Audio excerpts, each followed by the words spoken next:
Урматтуу коллегалар, урматтуу журналисттер, бүгүн биз атайын кабарга келип сиздерге бир билдирүү билдирели деген ой тилек менен келдик. Себеби мурун биздин саламаттык сактоо системасында ветерандардын же болбосо ардыгерлердин ассоциациясы жок болуп келген буга чейин. Бирок башка системада, башка уюмдарда бул ассоциация бар. Ошондуктан биз кичине кеч болуп калса дагы ушул ассоциацияны түзсөк, ассоциацияга мурун элге журтка кызматы сиңген, Кыргызстанга таанымал, саламаттык сактоодо көп жылдар бою эмгектенген ардыгерлер камтылды.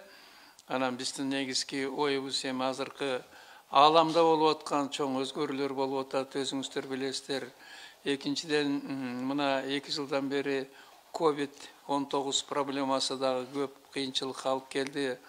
Элди, журтту, коомчулукту, айрыкча саламаттык сактоо системасына чоң мындай жүк болду. Ошондуктан биз эми үйгө жатып албай, бул жерде отургандардын кээ бирлери иштейт, бирок көпчүлүгүбүз азыр эс алуудабыз. Ошондуктан биз баягы улуу Дагестандын жазуучусу айткандай, өткөн тарыхты да эстей жүрүш керек да. Өткөндү эстесек, мына мен мисалы Совет доорунда 17-18 жыл жетекчи болуп иштеп калдым. Андан кийин Кыргызстан эгемендүүлүк болгондон кийин эгемендүүлүктө ошол легендардуу парламенттин депутаты катарында эгемендүүлүктү, суверенитеттүү алышта дагы биздин анча мынча кошумчабыз бар. Анан тарыхта аз убакыт болсо да 30 жылдан ашык убакыт өттү. Ошону эске алып, анан бүгүнкү күндө дагы жанакы өзгөрүүлөр болуп атат. Эми өзгөрүүлөрдү реформа деп атайбыз. Реформаны бир түшүнүп, мындай тереңдетип, ошол реформага дагы жүргүзгөндө өткөндөгү биздин иштерди эске алып туруп, азыркы өзгөрүүлөрдүн барысын ошол мындай бир элге пайдасы тие турган, элге журтка мындай жеңилдик алып келе турган саламаттык сактоодо бир жакшы өзгөрүүлөргө дагы колубуздан келишибизче жардамыбызды берели деген ой тилегибиз бар, негизги максатыбыз. Анан бул ассоциацияны түзгөндө биз ар бир региондон камтыдык. Мына биздин Кыргызстан региондорунан дагы ассоциацияга мүчө болуп киргендер бар. Анан ойлойм, акырындап бул ассоциациянын мүчөлөрүнүн да саны көбөйөт. Анан биринчи баягы жыйыныбызда дагы анын жанагы ревизионный комиссиясы болот, попечитель дейт, мындай көзөмөлгө алып турган уюмдар уюштурулат. Мунун баарысы ошол ассоциациянын мыйзам ченеминде, ошонун уставында жарата толук кандуу ишке киребиз. Анан негизги максатыбыз ошол. Кыскасы азыркы жаштарга, мына азыр жаштар келип атат, ошо жаштар биздин келечегибиз. Жаштар биздин мындан аркы илгертеден Кыргызда сөз болуп келген начыт акыл жаштан, асыл таштан деп. Ошондуктан жаштарыбызга жардам берсек, бирок алар дагы тарыхты унутпай, кечээки күндү совсем эстен чыгарып койбой, ошол тарыхка кичине таянып, тарыхта да көп жакшы жактар болгон, тарыхта дагы көп тескер жактар да болгон. Ошонун баарысын эске алып туруп, анан жаштарыбыз мындан ары ушул бүгүнкү замандын талабына карата реформа иштерин жүргүзсө, саламаттык сактоо, өзүңүздөр билесиздер, бул социалдык тармактын ичинен эң талуулуу система. Талуулуу система, себеби мына 91-жылы Союз тараганда эң оор акыбалда саламаттык сактоо калган. Мен ошондо министр болуп дайындалганмын. Керек болсо наркоз бере турган аппараттар, наркоз бере турган дары-дармектер, кан тоорусу менен ооруган адамдарга инсулин жок, алардын четинен зыянга түшүп өлүп калган убактар болуп калган. Оорулар үйлөрүнөн жастыгын шейшебин көтөрүп келген врачтарыбызга айлык бере албай, аларга ошол мурунку Союздун убагында калган заводдордогу, фабрикалардагы товарлар менен, өтүк менен, тамеки менен, кээде арак менен дагы зарплата берип калган убакыттар болгон. Мына ошондо эң жакшы врачтарыбыздын көпчүлүгү чет мамлекеттерге кетип калган. аны бүгүнкү кезде унутуп калсак болбойт. Ошондуктан эң сезимталдуу, эң аянычтуу система биз ошол убакта биздин саламаттык сактоо системасы болгон. Ошонун негизинде биз бүгүн ошону да бир эске ала жүргүлө, унутпагыла. Кээде бир түшүнүгү тереңирээк эмес адамдар айтат, реформаны жакшы системаны жаман жакка алып баргансыңар деп. Ооба, Советтер Союзунун убагында биздин саламаттык сактоо системасы эң жакшы система болгон. Бекер болгон. Даже Советтер Союзунун саламаттык сактоосун ошол убакта капиталисттер айткан. Капиталисттик өлкөлөр Советтер Союзун бир эле нерсе менен сыйласа болот, ал эң мыкты саламаттык сактоосу бар деп. Ошондуктан биз айласыздан ошол плановый системаны бүгүнкү күнгө ылайыкташтырып, рынок системасына калыпташтырдык. А рыноктун убагында, Союздун убагындагы бекер система рыноктун убагында товар катарында сатылып калды. Мына ошондуктан элге журтка да бир топ кыйынчылык түштү. Бирок акырындап баягы жүк көч бара түзөлөт дегендей акырындан түзөлүп, мына азыркы күндө саламаттык сактоодагы бутуна туруп, иштер алдыга жылып келип атат. Биз ошого дагы өзүбүздүн оюбузду, салымыбызды кошолу деген ой тилегибиз бар. Да проблемалар өтө көп. Айрыкча мына педиатрияда, акушерство дегендей. Мына мен 60 жыл иштеп атам системада. 60 жыл педиатрия, акушерство боюнча. Ошон үчүн мен буларды ичинен да сыртынан да жакшы билем. Ошон үчүн бул проблеманы чечиште оор. Кандай министр келбесин, ушул вопроска карап, ушул вопросту жылтырса, иш жакшы жүрөт деген ойдомун. Эми көрбөйсүңөр, азыр кадрлар жетишпей атат. Каяктагы барса эле кадр жетишпейт, кадр жок деп атабыз. Эми бир реформа деп отуруп, системаны бир аз өзгөртүп бергенбиз. Анткени семейный медицина өткөргөн бери педиатрлар бардыгы семейный врач болуп калып, же семейный врач эмес, же педиатр эмес, же акушер-гинеколог эмес, же терапевт эмес, орто жолдо калып отурабыз. Эми ошондой болсо дагы алар иштеп атат, бирок балдар менен энелердин кырылышы азыраак болуп атат. Айрыкча мына балдарда азыркы мезгилде жана тубасы оорулар, врожденный порок дегендер. Врожденный порокторду абдан көбөйүп кетти. Ошонун балдардын өлүмү, балдардын инвалид болуп калышы көпчүлүгү ошо каралбай калган себеби. Мурдагы мезгилде ошону карай турган адамдар бар эле, главный специалисттер болчу эле. Азыр ал эми главный специалист педиатр деген даже министрликте жок болуп калды. Эми ошол жагынан да карап ойлонуп көрүш керек эле. Биз эми мында жашы өтүп кеткен, мында көзүбүз менен ишип, балет этип жүргөн адамдар ошого ишибиз ооруп, ошолорду мына ассоциация түзгөндөн кийин ошолорду айтсак, ушуна билгизсек, жаштар билсе ошолорду деген ой менен келип отурабыз. Мына Декенкеси абдан жакшы айтып берди болгон нерселерди. Ошол системага бардыгыбыз өзүбүздү кошсок дегенибиз. Эми азыркы мезгилдерде мында семейный врач хирург да боло албайт, педиатр да боло албайт, акушер-гинеколог да боло албайт.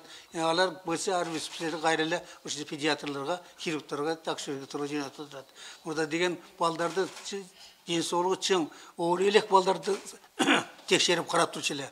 Азыр аларга жетпей калдык. Ошол сыяктуу иштерди азыр министрликте көңүл бурса деген ойдо турабыз.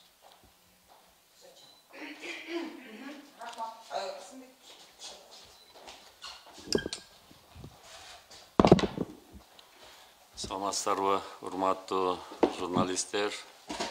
Мен ушу жаңы уюштурулган кесиптик коомчулук ассоциациянын төрагасынын орун басары катары силерге кайрылат элем. Мына акыркы жылдары мындай Кыргызстанда бир нече көйгөйлөр болду эле.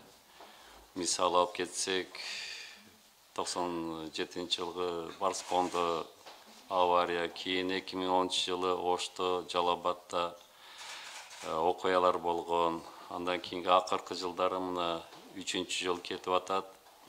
Ковид маселеси өтө курч болуп туруп, бүт күч, кыйынчылык салмак сактоо тармагына түштү. Байкадыңарбы, алар согушта жүргөндө эле күнү-түнү ден соолугуна карабастан жана өмүрлөрүндө өзү ошол жерге коюп беришти. Абдан кыйын учурлар болду. Ошондо мындай элдин арасында, биздин медицина коомчулуктун арасында да сөздөр пайда болуп атты. Ардагерлер, ветерандар, мына тажрыйбалуу биздин аксакалдар ошо жардам берсе жакшы болот эле, ошо четте калбай деп, жана ошо ошо сунуштарды, суранычтарды Накен Касыевич туура таап туруп, ошо демилге менен чыкты, ошондой ассоциация түзөлү. Биз эч кимге өзүбүз жардамыбызды жанагындай күч менен жанагындай жеткиргенге аракет жасабайбыз. Биз консультация, кеңеш катары тажрыйбалуу бул жерде 5 эле киши отурабыз. Биздин аркабызда чоң армия бар.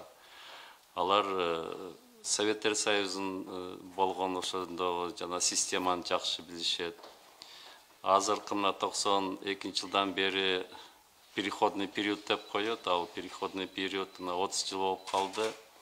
Азыркы реформа болуп атканын плюстарын, минустарын да жакшы билебиз. Анан кийин чет мамлекетте көп стажировкалардан өткөнбүз.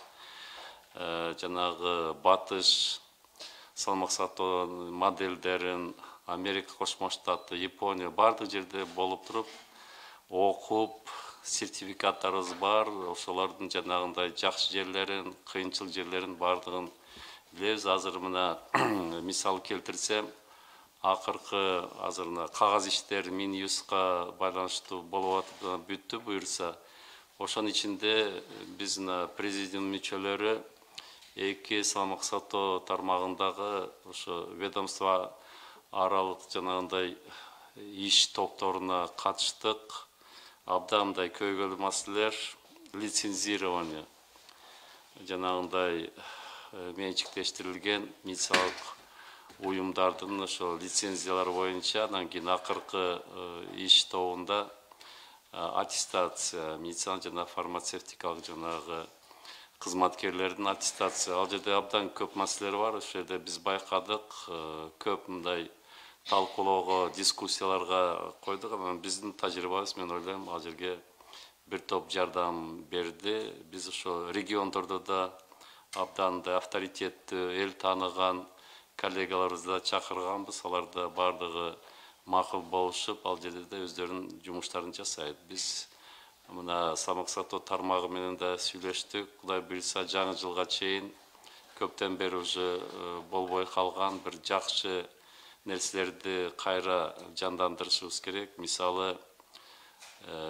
съезд, медициналык кызматкерлердин съездин өткөрүшүбүз керек. Анткени көп акыркы жанагындай реформада болгон биз аны жөнүндө коркпой эле айтабыз, мындай чечилбеген маселелер деп.